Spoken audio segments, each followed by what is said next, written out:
Good Thursday morning. I'm Dwayne Nelson. A shooting in Kingsport has left two men facing charges. 28-year-old Mauricio Velazquez and 27-year-old Michael Sukiapa are charged with attempted first-degree murder.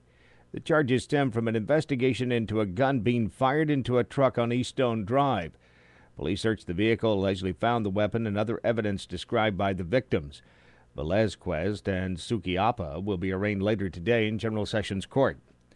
Jury deliberations underway in the trial of a Kingsport man accused in the shooting death of his landlord. Closing arguments were heard yesterday in James Greenwell's murder trial. He's charged with premeditated and felony first-degree murder, along with several other charges in the shooting death of 65-year-old Jimmy Mullins in August of 2009. A verdict could come in that case as early as today.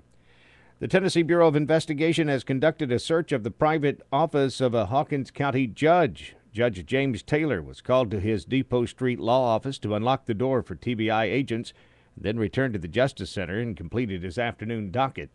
Later in the day, agents began carrying out boxes out of that office, including at least one computer. Taylor was recently accused of acts of fraud, theft, extortion, and sexual harassment by a person. No other information has been released at this time. A Blountville man is facing charges for allegedly beating his girlfriend's infant child. 20-year-old Toby Edward Douglas is charged with 2 counts of aggravated child abuse and 1 count each of aggravated child neglect and endangerment. He's accused of intentionally causing the child to suffer multiple broken bones. Douglas is free on a $100,000 bond. When it comes to the matter of selecting a school superintendent, most members of the Sullivan County Commission are in favor of keeping things the way they are. The idea is being tossed around in Nashville to change the state law to switch to elected superintendents. Passenger travel at Tri-Cities Regional Airport is on the rise. That's according to the latest numbers being reported by the Federal Aviation Administration. The numbers reflect a 9.2% increase. Melissa Thomas is the airport's marketing director. I think it could be attributed to several things. Of course, we had the new Chicago service from American. That certainly helped because that, provided some additional competition in the market and some additional seating. Also, the overall number of available flight seats was flat for the year, and flight passenger loads averaged 74.3%.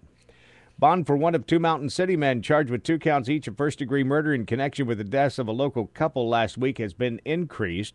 Bond for 38-year-old Jamie Curd was increased to $750,000 on each count. Bond for 60-year-old Marvin Potter remains at $200,000.